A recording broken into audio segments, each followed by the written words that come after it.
Bonjour. Aujourd'hui, notre intervention s'intitulait L'herméneutique chez Paul Ricoeur. Introduction, je cite Paul Ricoeur, expliquer plus, c'est comprendre mieux. Rien n'est plus injuste que d'aborder l'apport de Ricoeur après celui de Gadamer et Habermas. Si nous résolvons cet apport, c'est uniquement parce que Ricoeur a fondé l'une de ses interventions herméneutiques sur une tentative de conciliation de pensée de Gadamer et de Habermas. Mais il y a rattaché le conflit entre l'herméneutique et la critique des idéologies à une distinction entre deux types d'herméneutique, de la confiance et du soupçon, qu'il avait distingué bien avant la confrontation célèbre entre Gadamer et Habermas. Les deux du Ricoeur est peut-être le deux fondamental de son herméneutique et qu'il faut penser ensemble ces deux herméneutiques, celle qui s'approprie le sens tel qu'il se donne à la conscience en attente d'orientation, celle qui met à distance l'expérience immédiate du sens pour le reconduire à une économie plus secrète. Ricoeur on est venu à cette idée en suivant une trajectoire bien distincte de celle de Gadamer. Elle en est même tout à fait indépendante.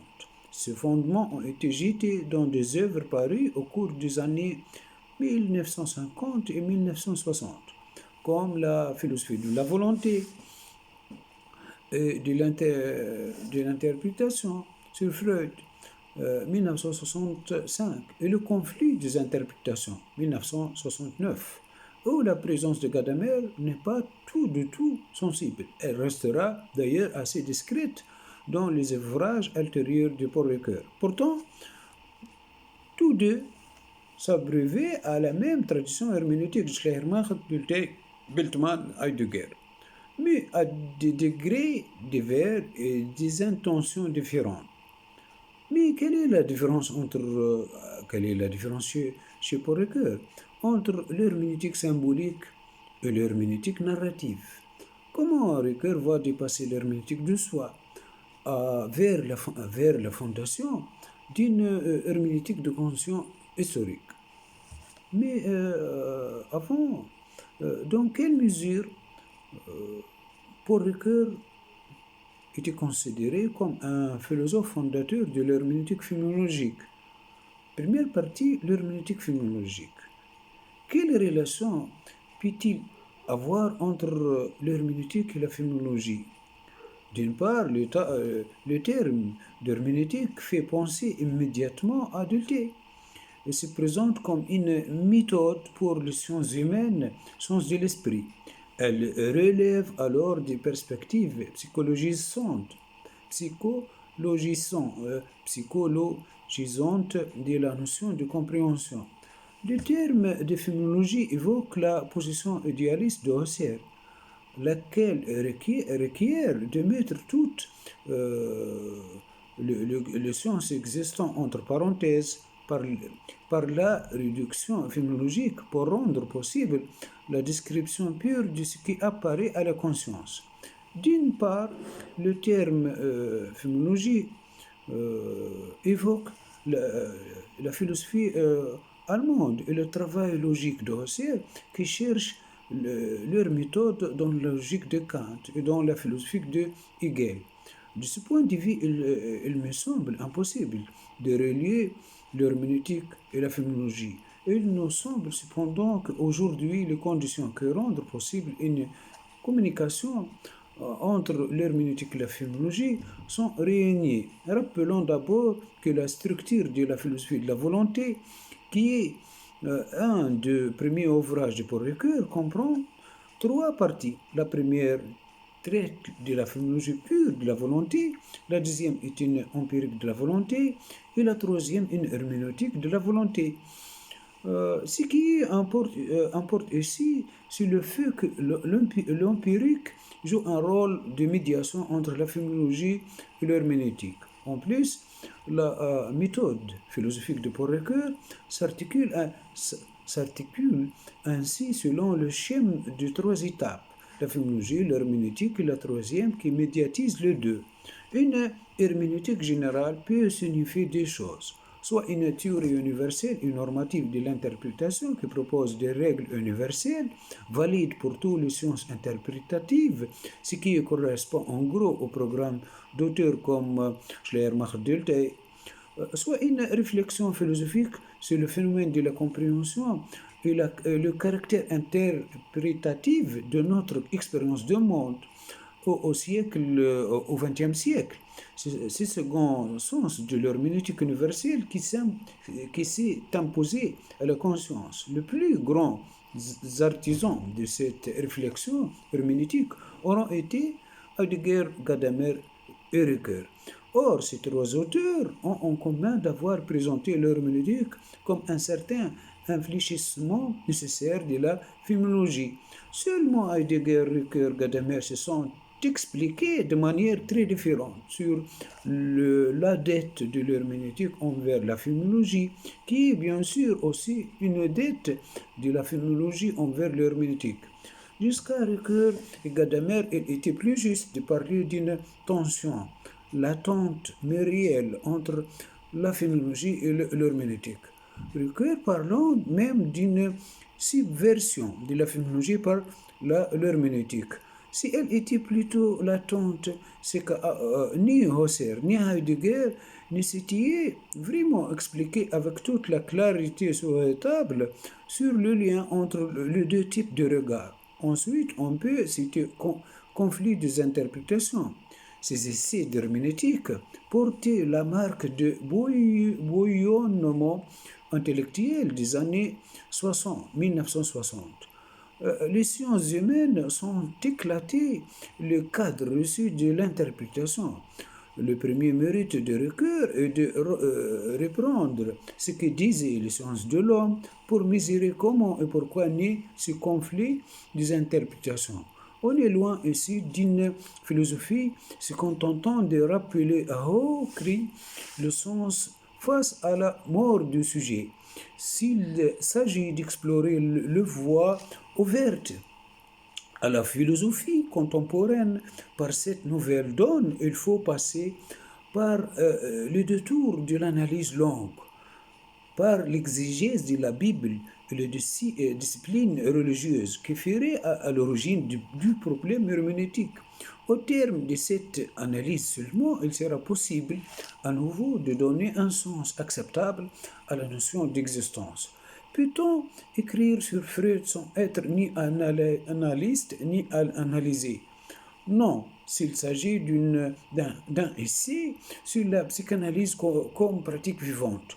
Oui, s'il s'agit d'un essai sur l'œuvre de Freud comme document écrit. On est devant une interprétation de notre culture qui a changé la compréhension que les hommes ont d'eux-mêmes et de leur vie.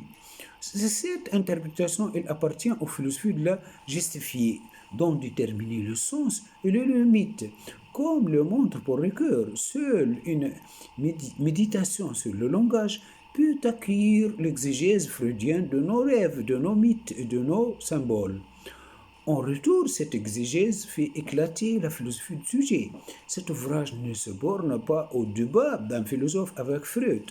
Il libère l'horizon d'une recherche. La lecture de Freud devient l'instrument d'un assès du sujet, d'un sujet délogé, des illusions et de la conscience immédiate. Dans ces conditions, Ricoeur va interpeller le langage dans la métaphore vive. Pour comprendre toutes les implications de la métaphore, en fait, de la rhétorique de figure dans le langage, ces 18 études suivent une progression qui va de mot à la phrase, puis au discours. Pardon.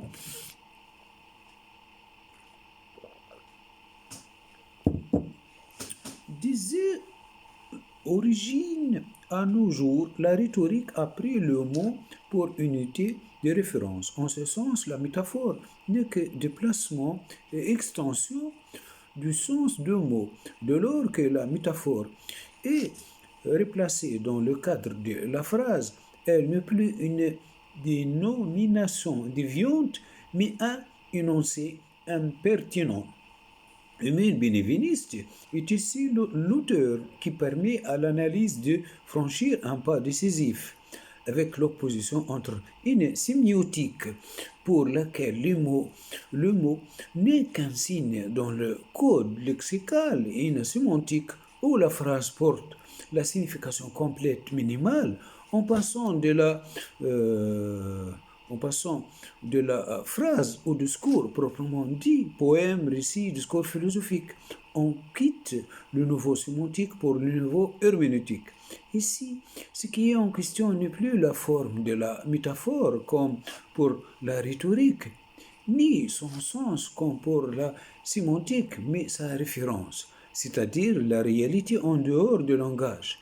La métaphore en dernier ressort est pouvoir de redécrire la réalité, mais selon une pluralité de modes de discours qui vont de la poésie à la philosophie.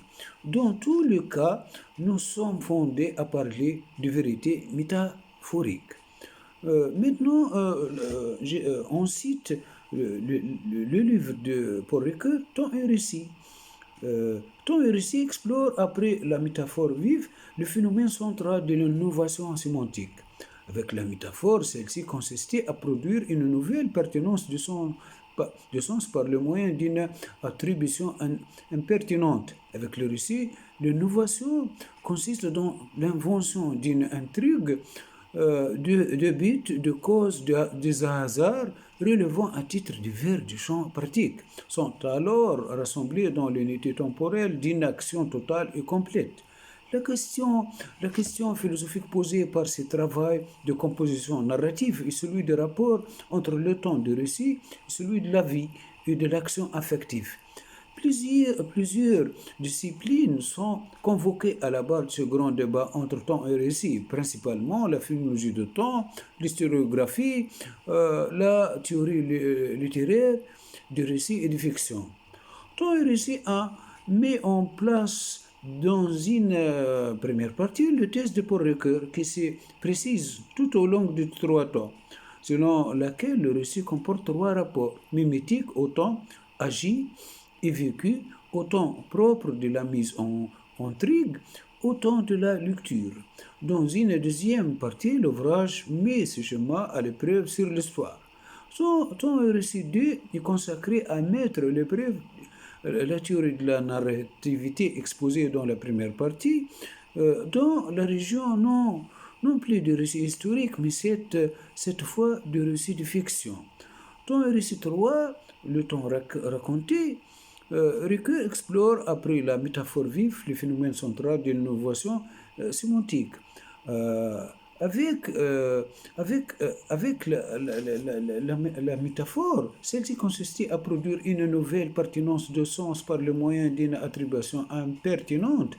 Avec le récit, l'innovation consiste dans l'invention d'une intrigue de but, de cause, de hasard relevant à des titres divers du champ pratique sont alors rassemblés dans l'unité temporelle d'une action totale et complète. La question philosophique posée par ce travail de composition narrative est celui du rapport entre le temps de récit et celui de temps de la vie et le temps de l'action effective.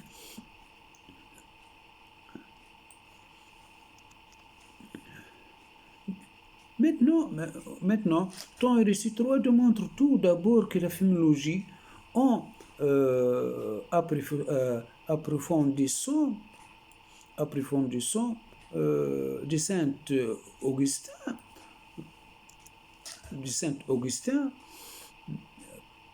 à Heidegger, aboutit en regard de la sociologie à une incontournable aporétique de temps. La seconde section montre comment à ces impasses de pensée, la poétique de reçu répond en mobilisant par le canal de la lecture les ressources entrecroisées entre l'histoire et la fiction.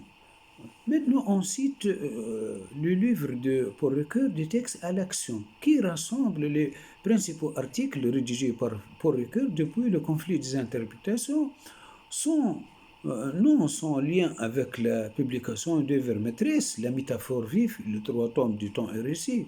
Paul Ricoeur n'a jamais cessé de s'interroger sur l'unité de propre travail et de développer le devait registre de sa réflexion sur la forme d'articles de conférences et d'essais, du texte à l'action qui rythme les étapes d'un parcours original, de la phénoménologie à l'herméneutique, de l'herméneutique du texte à l'herméneutique de l'action. Mais l'action sur le rapport qui intervenait entre une réflexion sur le discours et le récit et une interrogation sur l'idéologie et l'action humaine au sein de la cité. Ce parcours n'est pas dissociable de la volonté de confronter et d'échanger qui traverse tous ces essais. Pour Ricoeur y entrecroise sa pensée avec celle de Dulthé, de Heidegger, de Gadamer, mais aussi avec les sciences humaines, l'école de Francfort, la philosophie de langage et la philosophie politique. Du texte et à l'action manifeste avec éclat cette passion de philosophie qui caractérise toute l'œuvre de Paul Ricoeur. Maintenant, partie 2, l'herméneutique de soi.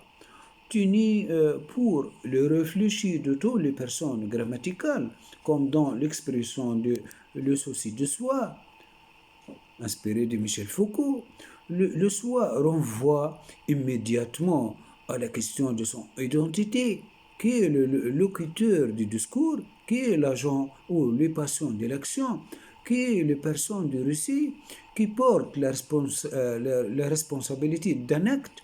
Cette interrogation sur l'identité conduit à renouveler l'ancienne dialectique de même et de l'autre, chez Platon. Puisque l'autre s'est dit de multiples façons et que le soi peut aussi être considéré en tant qu'autre. Les deux études qui composaient cet ouvrage sont une réflexion sur le sens et le destin du philosophe du sujet. Pour Ricoeur, philosophe, auteur d'une œuvre considérable, il a consacré sa réflexion à l'analyse du sujet, de son action et de son rapport au temps, et a noué un dialogue constant avec les sciences humaines. Il s'agit ici d'établir une pensée de l'agir. En effet, la stature thématique et inaugurale que Descartes et Locke ont donnée à la réflexion sur le soi, puis l'extension grâce à Kant de cette problématique réflexive au domaine pratique, nous sont opérés qu'au seul bénéfice de la philosophie morale et de la philosophie du droit. L'enchaînement de ces deux moments de pensée ne débouche sur aucune théorie de l'action, laquelle qui contraste avec le statut accordé à la théorie de la connaissance. Or, sans théorie de connaissance, point de théorie de l'agir. Paul Ricoeur propose donc dans ce qui demeure son ultime ouvrage un parcours de la reconnaissance. On passera de l'actif reconnaître un quelque chose en général, verbe actif qui intervient dans l'ordre de la connaissance. Au passif, le soi demande à être reconnu. Je reconnais activement quelque chose, des personnes, moi-même, mais je demande à être reconnu par les autres. Et si par bonheur, il m'arrive d'être reconnu par les autres, la reconnaissance devient gratitude. Ainsi se conduit une pensée de l'agir qui est réflexion sur les capacités qui ensemble dessiner le portrait de l'homme capable. Outre de grands textes comme le conflit des interprétations, des textes à l'action, Ricoeur rédigeait divers essais et articles qui méritaient d'être découverts ou redécouverts. Il permettait de saisir sur le vif de l'avancement de sa recherche à un moment donné. Plusieurs textes reprenaient des analyses consacrées à la métaphore, d'autres permettant aux philosophes de revenir sur ce qu'elle appelle après Bultmann, le problème herméneutique, dont l'étude le conduira des symboles au texte, puis du texte à l'action. avec ses implications éthiques, on y voit aussi la capacité de Ricoeur de s'interroger sur le devenir de l'herméneutique à partir des contributions peu connues du public ou encore à travers la confrontation avec la philosophie analytique. On ne saurait oublier enfin la contribution décisive à l'herméneutique biblique. Ricoeur s'est penché en philosophie sur la littérature biblique, Ancien et Nouveau Testament. Plusieurs études magistrales rendent compte de cet effort sont équivalents dans la philosophie française pour penser des notions comme révélation, vérité, salut, mythe, raison, foi et histoire. Il n'a pas exagéré de dire que Paul Ricoeur a débuté sa carrière philosophique par une traduction, celle des idées directrices pour une philologie de monde d'Husserl. Par la suite, il s'est consacré à l'herméneutique dont il est devenu en France l'une des plus grandes figures. La traduction et le problème qu'elle pose, aussi bien sur un plan linguistique que du point de vue plus large de la philosophie du langage, sont donc au cœur de sa réflexion. D'autant que Ricoeur s'est également attaché à l'interprétation de la Bible en discutant de près les enjeux de ces diverses traductions. Les trois textes rassemblés constituaient véritablement un ensemble cohérent où l'auteur cherche à sortir du dilemme très connu. La traduction serait impossible en toute rigueur théorique, or elle est de tout temps pratiquée effectivement. Ricoeur entend donc en finir avec cette objection préjudicielle contre la traduction en proposant d'y avoir la mise en œuvre d'une équivalence sans identité, qui permet également de comprendre la nécessité d'avoir sans cesse à traduire ces textes que chaque époque cherche à construire ou à constituer en classique. La traduction apparaît alors comme une des composantes de la dynamique culturelle qui installe un prison en réalisant une tradition ainsi rendre à la vie. L'œuvre de Paul Ricoeur se révèle comme l'un des passages obligés pour la lecture de l'écriture aujourd'hui. Cependant, plusieurs textes clés de penseurs français dans ce domaine demeuraient inaccessibles au public parce qu'ils publiaient en anglais. La présence d'anthologie vise à combler cette lacune et à offrir à la première fois la traduction de 13 articles de Paul Ricoeur en herméneutique publique. Ils ont tous bénéficié de la relecture de l'auteur et certains en fournissant un complet très utile au troisième volume de lecture, aux frontières de la philosophie, comme au chapitre consacré aux méditations bibliques dans la critique et la convocation. On y trouvera notamment l'importance contribution de Ricoeur sur les paraboles évangéliques et la spécificité du langage religieux, ainsi que quelques articles proposant une application aux narrations publiques de recherches menées dans la trilogie Temps et Récit. Pensez, la Bible est un livre à deux voix, unique en son genre.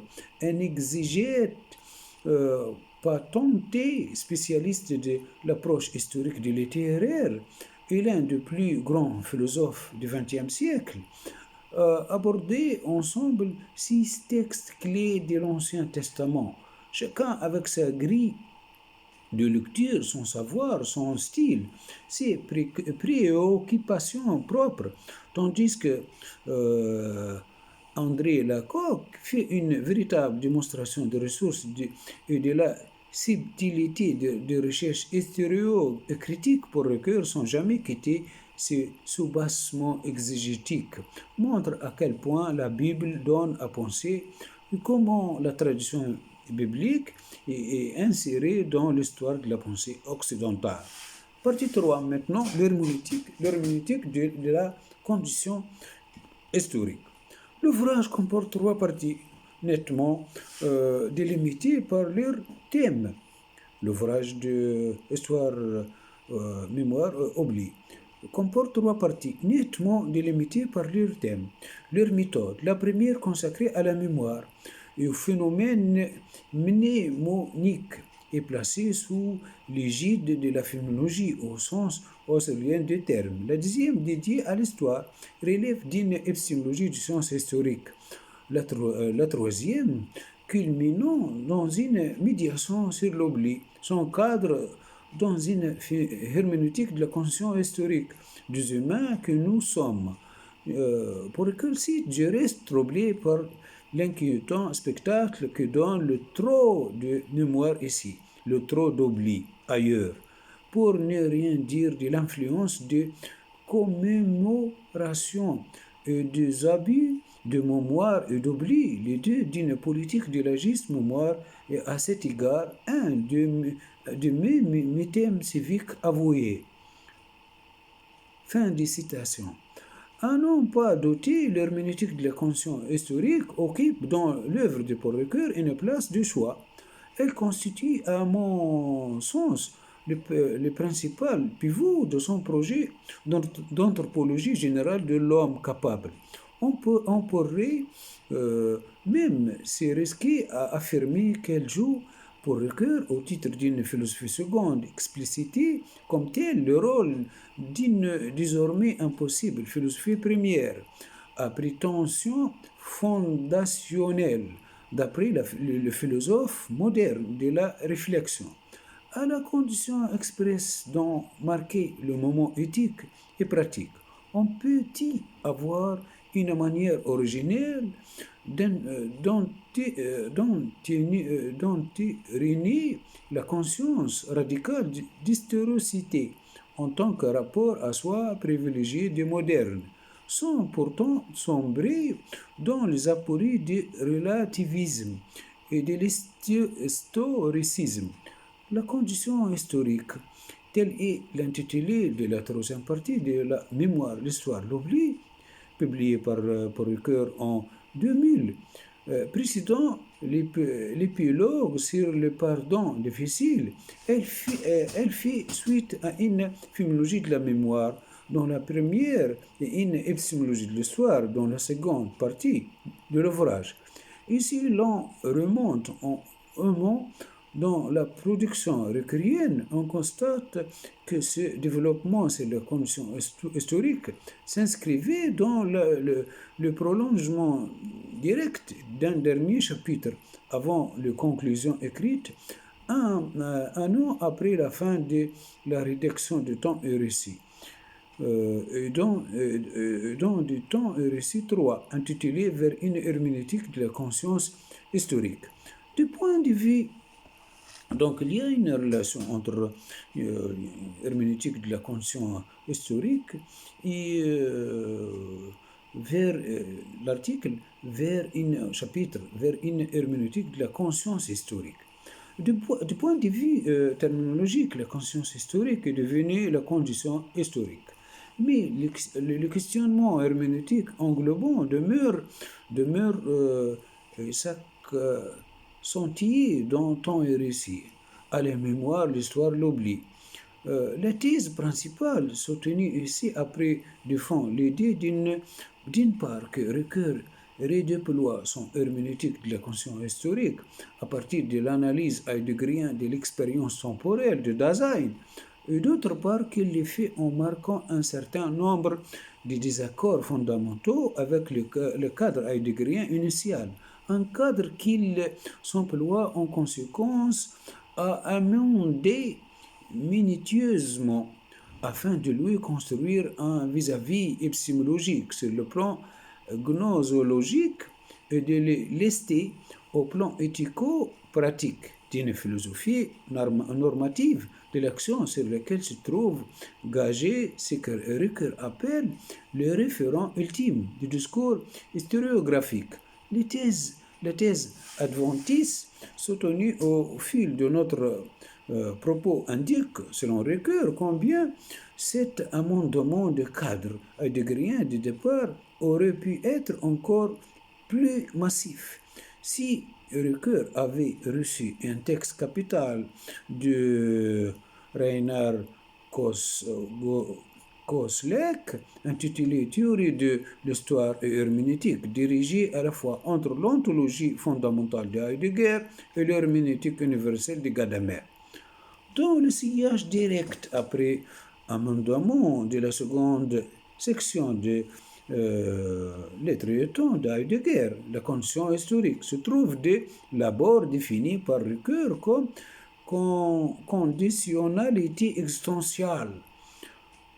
Elle est présentée comme un existentiel en tant qu'elle serait la structure fondamentale d'un mode d'être indépassable, propre au Dasein. À cet égard, il est légitime d'accepter comme concept ontologique de référence ultime le Dasein heideggerien, caractérisé de façon différentielle par le souci égard au mode d'être de simples choses données. Maintenant, est maniable à portée de main. À partir de l'herméneutique de la condition historique comprend deux moments complémentaires que Ricoeur distingue nettement l'herméneutique critique du côté, l'herméneutique ontologique de l'autre. Enfin, pourquoi la condition historique nécessite une approche critique de l'herméneutique. Conclusion maintenant, philosophe de tous les dialogues, Paul Ricoeur a été l'un des rares penseurs français à examiner avec la plus grande rigueur le problème herméneutique posé par les sciences humaines, la philosophie de son temps. Suffisant, il a réouvert la voie au dialogue des idées dans un champ de savoir où les concurrences de grands récits tend toujours à faire rage. Le premier défi que Ricoeur rencontre sur son parcours remonte à sa thèse. Il est alors engagé à la réalisation d'un travail sur la volonté. Il croise la question du corps et les disciplines des sciences humaines, la biologie, la psychologie.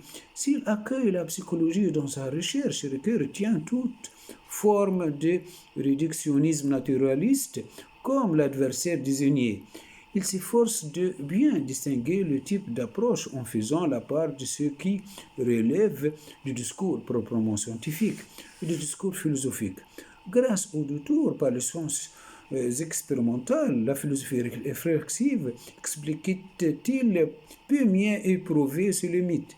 En retour, cette expérience vaut aussi pour les sciences expérimentales. Contrairement aux reproches que l'on souvent formulés contre Ricoeur, il ne place pas la posture philosophique en surplomb et ne prétend pas à la maîtrise globale des sciences humaines. Au contraire, chaque discipline doit aller jusqu'au bout de ses capacités explicatives, sans pourtant autant si se laisser aller à la démesure de présenter comme un savoir totalisant. La seconde traversée des sciences humaines entreprise par Ricoeur est celle de la psychanalyse. Alors, comment pour Ricoeur va interpréter les sciences humaines en général et la psychanalyse en particulier? Merci.